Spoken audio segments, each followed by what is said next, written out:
नमस्कार, मेरा नाम है अंजनी और आप देख रहे हैं गांव देहात। गांव देहात की चुनावी यात्रा सुल्तानपुर में मौजूद है और हमारे साथ पलक सिंह जी हैं, समाज सेविका के रूप में क्षेत्र में कार्यरत हैं। और सबसे बड़ी बात, मंत्री विनोद सिंह जी की पुत्री हैं और वर्तमान में भारतीय जनता पार्टी के 188 विधानसभा क्षेत्र से विनोद सिंह जी प्रत्याशी हैं और चुनाव लड़ रहे हैं। तो उनके प्रचार की जिम्मेदारी और अपने माध्यम से आधी आबादी के जोड़ने का काम पलक जी कर रही हैं। सबसे पहले तो आपका स्वागत है और पिता के चुनाव यात्रा को आपके माध्यम से कहाँ तक पहुँचाया गया? अभी तो हम लोग सिर्फ शहरों तक ही सीमित रहे हैं, पर जितना रिस्पॉन्स मिला है सबसे, जी जी। क्योंकि हम लोग ऐसे टाइम पे जाते हैं जब महिलाएं सब घर पे होती हैं। अच्छा। और वो बाहर आके मतलब तब आपकी पहुँच लोगों के घरों के अंदर तक हो गई हाँ है। हाँ, घर अंदर तक ही नहीं, छत से निकल निकल के सब आके हमसे अच्छा, आपसे हाय मिले। हेलो करते हैं और ऐसे थम्स अप करते हैं कि नहीं नहीं हम आपके साथ हैं। तो वो देख के अच्छा लगता है, उसको देख के हमें और ऊर्जा आती है कि सुबह क्या, रात क्या, शाम क्या, लगे रहें बस। और ऐसे ही अभी भी और ऐसे ही चुनाव के बाद भी हम लोग सबकी मदद करते अच्छा, रहें। कोविड के समय में इनका नाम मीडिया में सुर्खियों में रहा। इनके माध्यम से मास्क, सैनिटाइज़र आदि का वितरण, जब कोरोना में लोग घरों के बाहर नहीं निकल रहे थे, तब इनके माध्यम से समाज की सेवा की जा रही थी। तो कहीं न कहीं उस चीज़ का भी प्रभाव चुनाव में मिलने वाला है? अब मैंने तो किया था क्योंकि उस टाइम पे ज़रूरत थी। ज़रूरत थी। पर ये सुन के अच्छा लगता है कि कुछ लोगों को पता है कि हाँ, मास्क और सैनिटाइज़र मैंने उस टाइम पे बाँटे थे। तो यही सोशल वर्क, वो तो बहुत छोटा-सा पार्ट था मुझे लगता है। वो तो मैंने ऐसे चुनाव के लिए नहीं किया था, मैंने अपने कैसा एक्सपीरियंस था उस समय? वो भी बहुत अच्छा एक्सपीरियंस था सबको, क्योंकि उस टाइम पे सबको ज़रूरत थी। राशन हो गया, मास्क हो गया, सैनिटाइज़र, और उस टाइम पे कहीं नहीं मिल रहा था।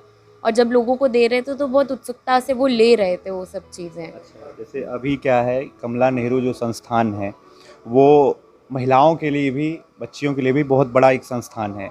गर्ल्स के एजुकेशन के लिए, हायर एजुकेशन के लिए सबसे बड़ा विश्वसनीय संस्थान है। लेकिन दूर-दराज के जो गाँव हैं, जैसे 188 विधानसभा क्षेत्र का जो परिसीमन है, वो धनपतगंज तक लगता है। वहाँ के लोगों का यहाँ तक पहुँचना मतलब उस तरीके से संभव नहीं है, खासकर बालिकाओं के लिए। तो क्या कुछ आपको लग रहा है कहीं न कहीं शिक्षण संस्थाओं की ज़रूरत और भी है? जो हम अभी तक स्थापित है, हाँ। मुझे लगता है अगर उसी से शुरुआत करें, पहले तो रोड्स और ट्रांसपोर्ट, अगर रोड्स अच्छी हो गई तो ट्रांसपोर्ट हमारा चला जाएगा और वो ईज़ी हो जाएगा सबके लिए यहाँ तक आना। पहुँचने के लिए। हाँ, तो मेन वो है, जितना है वही पूरी तरीके से यूटिलाइज़ हो जाए।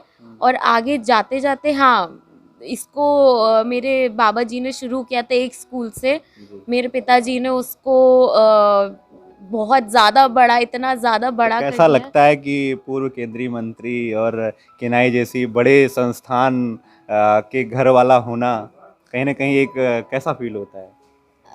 लगता है कि अभी तो मैंने कुछ किया ही नहीं है। मतलब उनके सामने अभी हमारी कोई। कुछ नहीं, मतलब जितना मेहनत उनको देख-देख के और लगता है कि अभी तो हमने कुछ नहीं किया, 1% ही किया है। तो हर दिन और करने की इच्छा होती है उनको देख-देख के। अच्छा, जैसे अभी आप निकल रही हैं, महिलाओं से बात कर रही हैं, क्या कुछ उनकी बड़ी समस्याएँ हैं? सरकार, ये जो नेता-वेता बनते हैं, इनका एक काम होता है कि योजनाओं को धरातल पे लागू कराना। हुँ, लोगों की बहुत सारी उनसे उम्मीदें जुड़ जाती हैं हुँ, कि हाँ, ये विधायक हो जाएँगे, हमारा काम कराएँगे। हुँ। तो पलक जी जाती हैं, तो लोगों की क्या उनसे अपेक्षाएँ जुड़ रही हैं? उनका तो मेन, तो मैं जो खुद देखती हूँ, उनके बोलने से पहले मुझे खुद लगता है कि कहीं-कहीं सड़कें सही नहीं बहुत है। अच्छी नहीं हैं।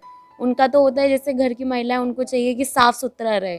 और नालियाँ ही जब खुली हैं तो कैसे, आधी बीमारी तो गंदे पानी से होती है। अच्छा। तो मतलब उनके बोलने से पहले ही मुझे लगता है कि सड़कें सही होनी अच्छा, चाहिए। बालिकाओं की क्या कुछ समस्याएँ हैं? जो गर्ल्स हैं, आधी आबादी जिनकी बात की जाती है, उनके मतलब उनको महिला सशक्तिकरण की हम लोग बात करते हैं। तो उनके लिए क्या कुछ अभी तक आपने अनुभव किया है? उनमें क्या कुछ ज़रूरतें ऐसी हैं जिनको पूरा करना बहुत आवश्यक है? ग्रामीण क्षेत्रों में बहुत सारी समस्याएँ भी हैं। क्योंकि आज की सारी लड़कियां इंडिपेंडेंट होना चाहती हैं बिल्कुल। और उनको नौकरी की कमी महसूस होती है, जो मुझे लगता है इस बार संकल्प पत्र में है कि इस बार गवर्नमेंट जॉब्स लड़कियों के लिए ज़्यादा होंगी और उनकी सीट ज़्यादा होंगी। तो मुझे लगता है ये चीज़ उनके लिए बेनिफिशियल है, वो खुद कमाएंगी, उन वो अपने इंडिपेंडेंट। पैरों पे खड़ी हो हाँ जाएंगी तो हाँ समाज हाँ सुधर जाएगा। जी। अच्छा, और क्या कुछ जो आपके अपने हैं विधानसभा क्षेत्र के लोगों के लिए संदेश पलक की ओर से? कुछ नहीं, ज़्यादा कुछ नहीं, बस मैं ये नहीं बोल रही, मैं बस अपने पिता की बेटी होके यही बोल रही हूँ कि अच्छे कैंडिडेट हैं, क्योंकि मैंने उनको बचपन से देखा है, इसलिए मैं हमेशा बोल सकती हूँ डंके की चोट पे कि इंसानियत और डाउन टू अर्थ वाली चीज़ जो है वो मेरे पिताजी में है, और वो कभी नहीं देखते खर्च करने से पहले कि किस पे कर रहे हैं वो, चाहे वो ज़रूरत देखते हैं। तो लोगों को अगर ज़रूरत है तो हाँ, उनकी मदद की हाँ, जाए। वो नहीं देखेंगे सुबह हो रही है रात हो रही है, वो करेंगे उनकी मदद। चलिए ठीक है, शुक्रिया आपका। आज हमारे साथ है 188 विधानसभा क्षेत्र सुल्तानपुर से भारतीय जनता पार्टी के घोषित प्रत्याशी पूर्व मंत्री विनोद सिंह जी की पुत्री पलक जी थी। इनसे जाना कि पापा की यात्रा कहाँ तक पहुँची है और क्या कुछ ये लोगों के बीच में जाके संदेश दे रही हैं। समस्याएं जानेंगी तभी तो सही कैंडिडेट्स का चुनाव होगा, तो समस्याएं दूर की जाएंगी। तब तक के लिए आप देखते रहिए गांव देहात और बने रहिए गांव देहात के साथ। आपका बहुत बहुत धन्यवाद। धन्यवाद।